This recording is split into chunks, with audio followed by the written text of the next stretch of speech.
Hello and welcome to the podcast that was up all weekend watching the golf and forgot to write an intro. It's the big man up top. It certainly is, Ed. Your remote, is that to do with the golf? Absolutely nothing to do with the golf. Cannot possibly comment. No. I just, I'm unable to come in today. But it's good to, Just so happens it's the day after a big golf tournament that you haven't come into work. I don't like that accusation. I don't like what you're implying there, Joe. So, I'm not implying anything. I'm just speaking facts. How are you, Ed? Are you doing okay? Oh, I'm doing great, thank you, mate. How are you? Good. Yes, doing well. What a weekend in the Premier League. What a weekend. The golf was fantastic. Rory McIlroy wins the green jacket, Joe. Can we think about just completely rebranding this podcast and turning it into a golf podcast? I think there's plenty of, faith application we can do there. Yeah, Swing Hosanna is... Yeah. Oh, that's good. That's my idea for a golf Christian podcast. Something about, being stuck in the fairway bunkers of life and, Nice. I don't know. There's plenty. What are we going to talk about today, Joe? Today, Ed, we are going to talk about the title race. What state is the title race in currently? Well, this is it. It's absolutely boiling. It's fever pitch, Joe. In my opinion, it's about as exciting as it could get. Because there's been lots of chat, hasn't there, over the last sort of couple of years or so of is football getting a bit boring? All of that sort of stuff. No. Pure drama in the Premier League. It's superb. So we are going to talk about that. We're going to talk about the pressure that both teams, Arsenal and Man City, are under during this title race. We're also going to talk about pressure at the bottom of the Premier League as well. With regards to Tottenham Hotspur, we're going to talk about their result against Sunderland and their new manager. There's a lot to get stuck into today, Ed. Pressure? What pressure? Pressure is for tyres. As a great big man up top, Alan Shearer once said. But should we start with some quizzing? I think that feels like a good place to start. I think we should. It is time for Bible Ballers. This week I am going to be quizzing Ed on a Bible Baller. A Bible Baller is a football-adjacent person who shares their first name with a book of the Bible. Are you ready for this week's question, Ed? What I'm doing this week is it's a little multiple choice question. And I've got to be honest, with my actual skill in all of this, I think, that's probably for the best. So, hit me, Joe. I'm ready. Okay, this week's question. Which current League Two side did Bible baller John Barnes take charge of in 2009 for a disastrous 4-month spell? Which current League Two side did John Barnes take charge of in 2009 for a disastrous 4-month spell?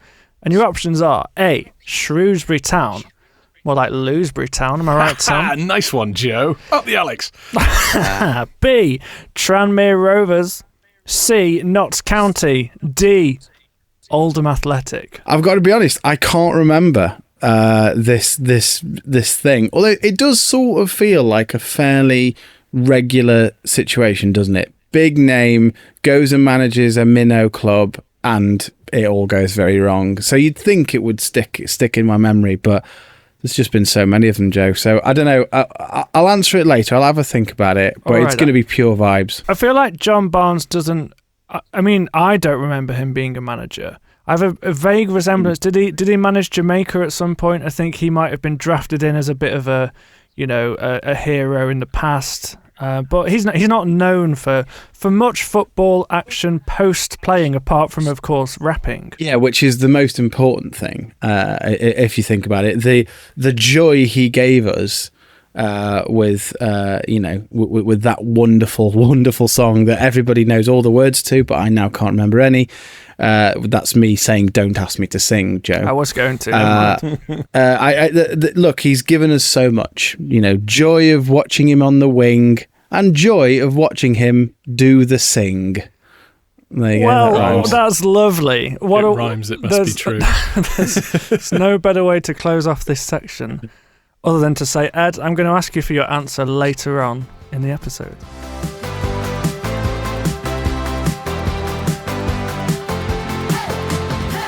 Well, Joe, the title race is very much going, isn't it? It's in the final sort of. I was going to use a 100-meter dash analogy, but actually, like, I think it's more like a marathon, isn't it? Because everyone knows it's a marathon, not a sprint. Absolutely, yeah. This is a long old season, and the amount of times we've been sat here saying, you know, Arsenal must win it from here, and then all City are getting momentum, and then something happens. This feels like the exciting moment of the title race. It's anyone's game, and what's exciting now is it's in both teams' hands, right? Like each team could win every game and win the title. Do we think in terms of where should we start? Should we start with Arsenal, or I think a better place would be to start with City, because they're the ones that have piling on the pressure at this point, aren't they? I think we should. I think you're right. They're absolutely purring. It seems like Pep is up for it. They were brilliant against Chelsea. But in that first half, you were watching it, it was 0-0 at half time. And actually, it seemed like Chelsea had found a way to play against Man City. Maybe they were a little bit slow out the blocks, Man City. Weren't really passing it round with the intensity that we imagined they would. You know, after that Arsenal result, which we will come on to, you imagine this City team to come out and just be, you know, well up for this and put a few past Chelsea early on. But that didn't happen. And it was only really after half-time that it seemed like Pep Guardiola had probably had a say and said a few things to the team, probably quite passionately. We've seen all these clips of him in a dressing room getting animated. Probably that happened at half-time in this game. And they just came out and they were absolutely roaring after half-time. Do you think, like, because you could say slow, sluggish start, you also could just say, like, patient. Again, like, how many times have we seen that's been one of the strengths of Man City and the strengths of Pep Guardiola is that his teams don't panic when it's not sort of fast and all of that sort of stuff. They are just quietly getting on with their jobs, and it all sort of always seems to end up in this position where we doubt them. And then, you know, here they are, absolutely purring, as you said, winning 3-0 against Chelsea at Stamford Bridge in this one. Now, let's first of all, before we touch on how good City were, how bad were Chelsea, Joe, in your opinion? Because they're on a bit of a poor run in form at the moment. I mean, like I say, the first half they were okay. I actually thought that they came there, that they were there with a game plan. They were ready for what City were going to throw at them. I don't think they were terrible in the first half, but there's just I find it so hard to kind of analyse Chelsea at the moment. It's felt like such a chaotic season that started with winning the Club World Cup, of course, the biggest club competition in the world. Ed. Massive, absolutely massive. So they were set up for a big season. There was quite a lot of excitement. They're sixth in the table, which they were at this point last season, and the vibes just feel very different, don't they? And there's been a whole story as well around Enzo Fernandez, that he kind of made a few comments during the international break about how much he likes Madrid as a city, which Rossini didn't like. I don't think the Chelsea hierarchy liked, and it's kind of led to them suspending him for 2 games themselves. Which I think it just sums up the state Chelsea are in right now. Yeah, it's a bit odd, isn't it? And I do understand it, but I mean, it's a bit odd behaviour from Enzo Fernandez. It's, you know, it's like me sitting here working for UCB saying, oh well, there's some great things being done at that radio station over there. Like Salford as a city. Exactly, it's great. The waterfront and all of that, you know. So it is odd behaviour from him to even if he's thinking that, like, don't say it. Come on, mate. Just you know, you're there at a club, and you know you have a job to do there. So I do find it very, very strange. But Joe, let's move on to Man City in this one. Like they were looking really outstanding. Nico O'Reilly and Ryan Cherki particularly looking superb, weren't they? They were, and I was watching this and just thinking it's a trademark of a Pep Guardiola title-winning side, isn't it? That he's kind of found his players that he knows what to do with. You think of the treble-winning side, he kind of found that way of putting John Stones in the midfield, and it was an absolute Tom's laughing at John Stones because he just can't hear the name John Stones without thinking. I gave him a Google the other day, and it's just not what I imagined. You're right. The name John Stones. The name does not fit the face at all. He's got quite a baby face. Yeah, actually. he's quite just a normal-looking chap, but I was expecting like hard as nails, tough, grizzly, kind of big, like huge fella. I was also expecting to be a bit older than he was, but that's my prejudices. That is, and that's something for you to work on, Tom. But you think absolutely, come on, sort it out, Tom. But you think of that treble-winning side. Pep's kind of known for these little tweaks that no one else thinks of, right? You know, putting Stones in midfield. And it seems like he's found what he wants to do with Nico O'Reilly and Ryan Shirky in this team. Nico O'Reilly started as a midfielder, playing as a left-back, and kind of like as an inside left-back winger, midfielder kind of thing. Well, this is it. Is Pep just inventing his own positions as he continues to do? You know, where is he? He's just in that general area, right? Okay, fine. Let's crack on. Somewhere on the left. Don't ask any more questions. He's over there, and then Ryan Shirky also playing in that front line. He's turned Bernardo Silva into a defensive midfielder, and it just feels like Pep has found a way to make this City team purr. Let's use that word again. I was trying to find a different word, Ed, and I just reached for purr again. It's fine. It's a good word. And the thing with City though as well is, and this is what we'll come on to talk about pressure and Arsenal, but City have been there. And I know it's not the same team, exactly, but it's the same ethos. It's the same DNA. It's the same manager. It is a team that knows how to win. It's a team that knows what they're doing at this stage of the season. And I've got to be honest, you do look at that City side and think they could quite comfortably go and win every single game from now until the end of the season. We don't have that long left. No, they look unstoppable. They've just beaten Chelsea 3-0. They beat Liverpool 4-0 in the FA Cup. They beat Arsenal 2-0 in the Carabao Cup final. They've not conceded a goal in any of those games. They look phenomenal going forward. They all look like they know what they're doing finally. And a big criticism of City this season is how easy they are to get at through the middle. They seem to have sorted that out. Maybe Rodri is kind of back to his best. And they just look really hard to play against. Speaking of knowing what they're doing, or more specifically, not knowing what they're doing, can we talk about Arsenal? Because I don't want to say I enjoyed seeing this result come in, Joe, because that doesn't feel right. It doesn't feel Christian. But listen, sometimes there are things that we have to repent of. And I think the Schadenfreude of watching Arsenal go down at home to Bournemouth 2-1. I did enjoy it. I'm going to say I did enjoy it. As a Stoke fan, you and Arsenal do have a checkered history, let's say. I was thinking about this week, actually, with the news that Aaron Ramsey has retired from professional football. Now, of course... He has.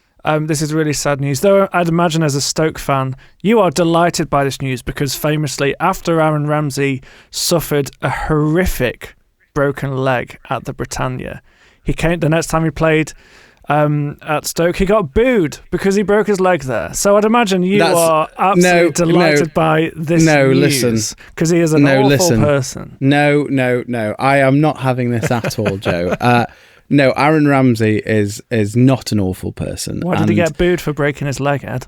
Answer the question. Because I will answer the question. Some Stoke fans opted to just boo him because of the grief that Ryan Shawcross received for an accidental tackle. Now, what I will say is that definitely, of course, there are some Stoke fans, like every club, where, they could do with thinking a little more before they, just open their mouths. But that said, I know one of them.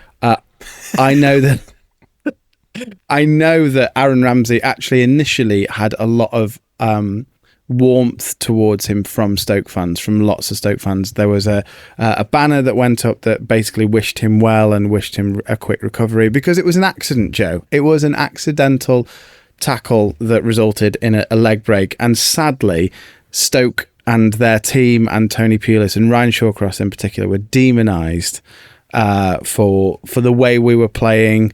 I remember a call to have us banned from the Premier League after that. And it's just, I think there's a bit of a backlash to that. Holding it all in balance, of course, I'm not delighted that Aaron Ramsey has retired. He was a great player, really is. And, have I answered that like a politician enough, Joe? Yeah, you did very well to stay balanced. Well done. All that to say, can we ban Arsenal from the Premier League for the way they're playing? No, because they're losing and I'm enjoying watching them lose. It's fine, It's a difficult watch, isn't it? I'm trying to stay neutral, but it's really hard to watch Arsenal play football this season. I mean, I think it's just one of those things. And again, to bring it back to sort of late 2000s Stoke, is that actually it's great to watch when it's working, but it's not great. It's particularly awful to watch when it's not. And that's it, is if you're relying on set pieces, then set piece goals are great. And there's something quite sort of smash and grab about them that is exciting. But if it's not working, then it can be very difficult football to watch. And the thing is as well, and what I worry about for Arteta, is if Arsenal throw this away, I think the Arsenal supporters will get on his back very quickly because of the style of play. That's the danger with this. It's efficient football, but not particularly pretty to watch. It's risk averse, isn't it? That's the phrase that keeps coming up with Arsenal, is that they are so desperate to win this league title that they almost want to control everything. It seems like Mikel Arteta is a bit of a control freak when it comes to football. Like and the set piece thing kind of comes into that. He's found an area where you can have more control with how you score a goal. The way Arsenal use set pieces is very much kind of to win a game and to change the vibe of the game. You can definitely feel like if they scored a goal from a corner early on in this game, suddenly the momentum is completely different. But set pieces weren't working in this game at all. And I don't know where Arteta can turn for something different other than a set piece. I just don't know what it is about this Arsenal team, what they can turn to when they need a goal that isn't a set piece. I don't feel like they have that. Well, this is it, Joe. And it's funny you say that about Arsenal potentially being control freaks, is actually to sort of gently bring our faith into it. Yes, we don't know what it's like to challenge for a title and the pressure these players are under. We don't know about that because none of us have experienced it. But what we do know is pressure in everyday life. And actually, the thing with pressure is that it's this expectation to perform in this particular given scenario. And the thing is that so much of sport is out of our control. Like you can control what you can control, really. And often, like in sport, like, you're looking at things like the opposition and how they play against you. You're looking at luck. You're looking at the referee, not giving decisions. There's so much that's out of your control. And so if you play football with a sense of relying on what you can control, the pressure just gets piled on you. And I'm looking at this Arsenal side and thinking, they just don't look like they're able to handle this pressure. Yeah, it's a really interesting one. And I guess when you're talking about pressure, you are, like you say, you're trying to be in control and you're fully relying on what you can do as a footballer, as part of the team. Now, it's well documented that someone like Bukayo Saka has a faith. Gabriel Jesus has a faith. I'd love to know where their head is at, because they're feeling this amount of pressure and they're very good at, when they do something good, pointing to, saying, all glory to God, this is through God. I wonder if the pressure on them feels a bit different because of their faith, because they're like, I know that I'm not doing this through my own capabilities and my own qualities. Actually, I have a reliance on God. Like, I'd love to know if that plays a part when you're kind of coping with pressure at a high level in sport. Yeah, and I think it must do, because like I said, this is just something that we all know about. It's whether it's, I don't know, public speaking in a work setting or whatever that may be. We all have moments in life where there is a lot of pressure on us. And the thing is that it's when we start to carry that pressure, that's when it builds. When we carry this burden on our own, the pressure builds and the outcome of my individual actions becomes so important. And I wonder if what's happening with Arsenal here is they're maybe retreating away from that team sort of mentality that has brought them a lot of success so far this season. They're turning in on themselves a little bit. Now I think there's also been moments this week where they're quite clearly trying to re-engineer that team spirit, aren't they, Joe? We've talked before about their big flags and their tifos and all that sort of stuff, but there's been a few bits and bobs on social media, hasn't there? Yeah, and I think Arsenal are kind of getting a bit of a reputation for this. So there was a speech from Mikel Arteta that really made me laugh. Sorry. There was a speech. You are finding far too much joy in this, Joe. No, I'm not. I'm very neutral, and I'd be quite happy to see Bukayo Saka win a Premier League title, and I quite like Declan Rice too. What better confidence boost ahead of a World Cup than two of your best players winning a Premier League title? But at the same time, Mikel Arteta doing a speech to the fans saying, "Oh, it's an early kickoff on Saturday, so have an early breakfast and bring your lunch and bring your dinner." And I find that really hard not to find really funny. He told them to bring a packed lunch to the Emirates so that they can be in full voice. And I think there's a question here of. Well, what's in your packed lunch first and foremost? That's a great question. That's what would you take?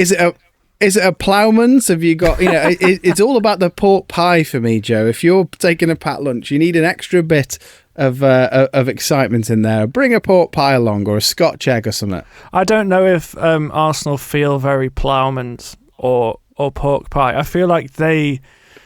Because, Waitrose meal deal? Yeah, I think it's probably a wrap, isn't it? It's probably a duck and hoisin wrap at the Emirates. I don't know. They're not a ham sandwich, are they? Oh, dearie me. No. What's in your Arsenal lunchbox? That's fantastic. That's, the big question is do they sell lunch boxes from the club shop? We need to find that out. Tom, can you find that out for us, please? Do some Googling. Yeah. I'll give it a Google. I've seen actually they sell some Arsenal branded bottles that they seem to sell at the Etihad this week. I don't know if you saw. Yes, you saw that. Yeah, exactly. Is it uncommon then for people to bring food into football games? No one brings in I don't know. I've definitely taken food in. Yeah, because it's very overpriced generally in the stadium, isn't it? So sometimes it's a good shout to bring your own sandwiches. I wouldn't bring a packed lunch, but definitely like a sausage roll or a pasty or something. Yeah. Yes, exactly. Easy to hold. Anyway, that's Games by the by. Mikel Arteta's doing all these speeches, rousing up the crowd. They're playing TikToks on a big screen on the training ground to kind of G the players up. And I just wonder, clearly it works in some way, it motivates the players, but it is heaping an enormous amount of pressure on the team.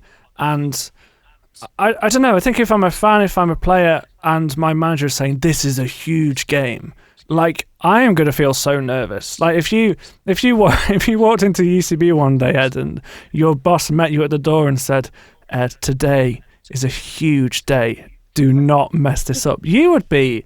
You wouldn't be performing at your best, would you? Well, no, and I mean, to be honest, maybe just about as good as every other day, I suppose, which is, I set quite a low bar for myself, Joe, to be honest. But no, I think you're right, though, is that ultimately you have to look at that side, you have to look at your team and know whether putting that pressure on is going to have a good effect or not, and it could be both. I do look at those classic teams, Man United in the 90s, and even actually sort of Arsenal and their their sort of really exciting period with Henry, etc. Is actually they thrived under that pressure, and you sort of built up the importance of a game, and it worked for the better. Maybe this side aren't sort of mentally strong enough to cope with that. I'm not quite sure, but as a manager, he needs to know what is going to get the best out of my team, and quite clearly, it's not quite working at the moment, is it? And then you make the obvious comparison to Pep Guardiola and Arne Slot last year. When it came to these high pressure games, their answer is always, this is just another game. And I think that just completely diffuses the pressure. And as players, you're looking at your manager and he's calm. He's just like, this is just a normal weekend Premier League game. Like, this is no different to any other game we've played. I wonder if Arteta pivoted to that a bit more, maybe the vibes would be different. Because as we know, Ed, it's all about vibes. Well, hugely. And you know what, as well, I think so much of it is about purpose. And purpose and identity is something we've spoken a lot about on this podcast as well, is that you're absolutely right, is that when you pile on that pressure, you are essentially shrinking everything down to this game. And you can even go on a macro level. I know the managers and analysis, they talk about, sort of 10-minute periods in games, don't they? We need to win this 10-minute period. We need to go in at halftime with a lead or whatever it may be. And then, that then comes on to just okay, when a player gets the ball, right, I need to make something happen in this passage of play. Yeah. And gosh, that's a lot. And actually, if you can, and I hope the likes of Saka are able to sort of get this across, to their teammates, get across that moment of actually how you perform right now in this next passage of play, this next half, this next game, doesn't define you actually as a person. Your life as a much bigger person than this exact moment. Then I think paradoxically that then helps you perform better, doesn't it? Because it relaxes you and you get that peace of knowing that you're not defined by the result of this next moment.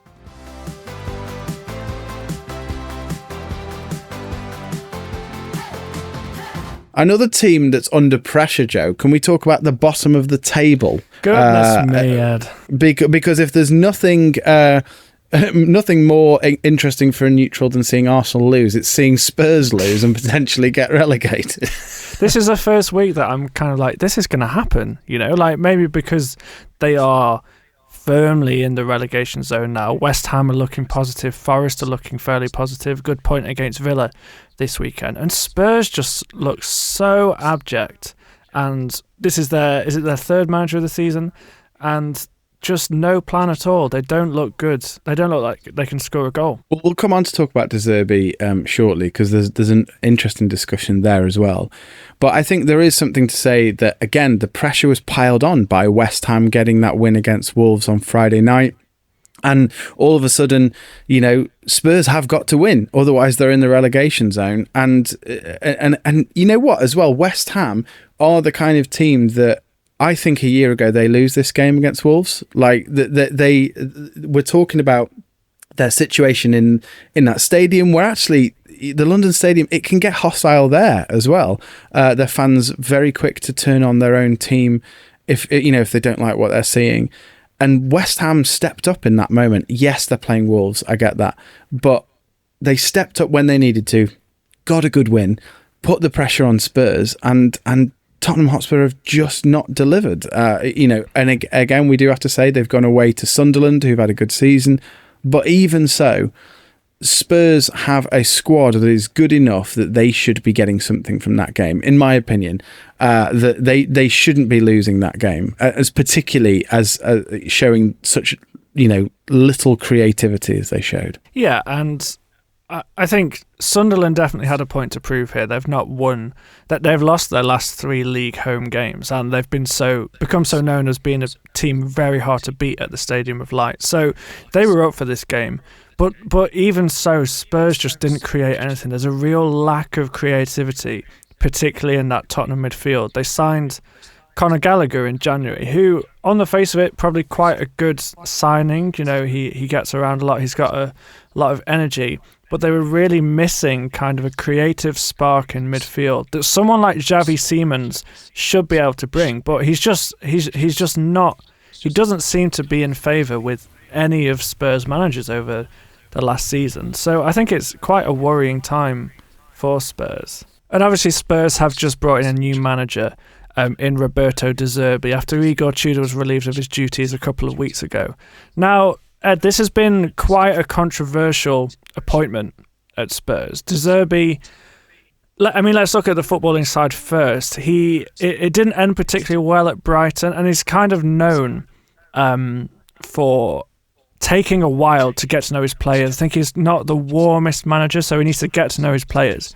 He's now got 6 games to try and get a tune out of this Spurs team. I mean, it's hard to implement new tactics in that time, isn't it? So it's an interesting football. It's an interesting appointment football-wise, isn't it? Yeah, I think so. And you do just have to look at that thing of, obviously, the manager merry-go-round and panic sacking and all of that. It's just getting more and more insane. To expect any manager, bring Zidane in. They always use Zidane, don't they, as the one. Such an unproven manager as well. Exactly. To bring any manager in and just say, right, you've got 6 games to save us. I think that is so unbelievably unfair. But there's sort of another situation here with De Zerbi, isn't there, that makes this particular hiring a little bit controversial. Yeah, so as talk kind of gathered that De Zerbi was going to be hired by Spurs, a lot of Tottenham kind of supporters groups weren't happy with the idea of De Zerbi being the manager of their club. And this kind of stems from his time as Marseille manager. He was their manager last season, and for a bit of this season was relieved of his duties halfway through this season. But the controversy here is around the fact that Marseille signed Mason Greenwood. Now, obviously, there's a lot of conversation around Mason Greenwood, who in 2022, he was accused of attempted rape, controlling, coercive behaviour and assault with his partner in 2022. Obviously, there was a big story around that, and kind of Manchester United dealt with this situation really well. They kind of said, we don't want anything to do with this player, and he kind of moved on. He moved to Spain. Now, De Zerbi was manager of Marseille, and they decided that they would take on Greenwood. So they signed him. He actually became a very good player for them. He's still playing there now. And De Zerbi made some comments during his time at Marseille that actually he thought Mason Greenwood was treated unfair, and kind of De Zerbi was accused of downplaying these allegations and kind of painting Greenwood as a victim, and that has not gone down well with supporters of Tottenham Hotspur. No, and I think that it's one of those situations where, again, there's a lot of nuance involved, isn't there? Because ultimately, the Christian faith tells us that redemption is possible for both the likes of De Zerbi and Mason Greenwood, but also the Christian faith tells us that people need to be held accountable and that justice rolls like a river and all of that sort of stuff as well.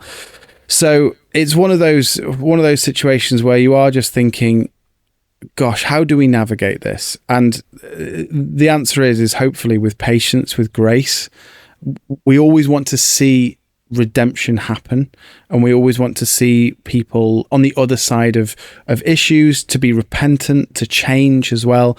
And so I suppose that's just our prayer for De Zerbi and Mason Greenwood. They've both got to do their jobs, haven't they?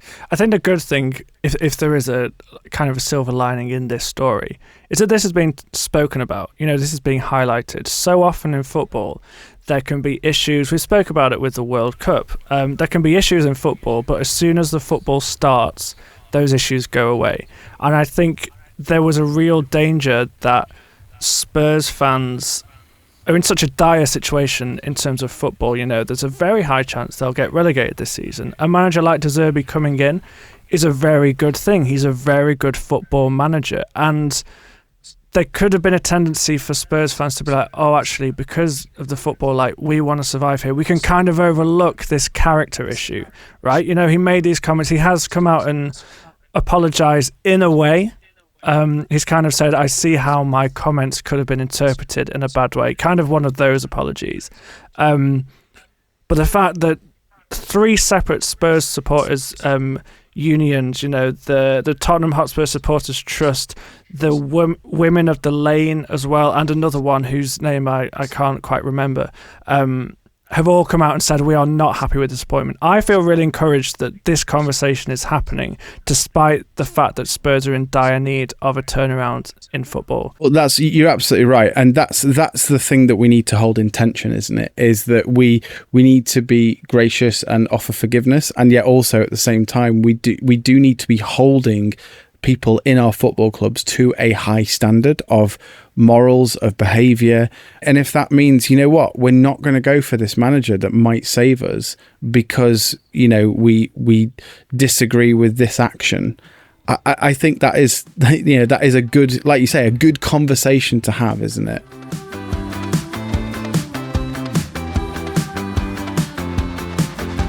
Well, Ed, you've had long enough to have a think about this Bible Ballers question. Shall I read it to you one more time? Please do. Okay, which current League Two side did John Barnes take charge of in 2009 for a pretty disastrous 4-month spell? Was it A, Shrewsbury Town, B, Tranmere Rovers, C, Notts County, D, Oldham Athletic? So I'm going purely on vibes in this one, Joe, and I'm just going to go for literally the club that is closest to Liverpool. So I'm going to go for Tranmere Rovers. It would be the obvious choice, and it's the thing that I would do as well, because it's correct, Ed. Hey. You did indeed. A 4-month spell in 2009. 2 other clubs he managed was Jamaica, as previously mentioned, and Celtic. Well, there you go. That's exciting, isn't it? Listen, I'm delighted with that one. I know it's multiple choice. More multiple choice, please. Should we make this a regular thing? All right, then. That sounds good. Well, Ed, that is all we have time for this week. Hopefully next week you will turn up to work because there won't have been a golf tournament on at the weekend. No comment. But thank you. Thank you for listening to the Big Man Up Top. If you want to get in touch with the show, please ping us an email to podcast@ucb.co.uk and just help us get the word out, please. Please subscribe, give us all the lovely reviews. Go check out our Instagram and YouTube channels at Big Man Up Top Pod. And just tell your mates, and there'll be a new episode next Tuesday, won't there, Joe? There will. See you then. See ya. Bye.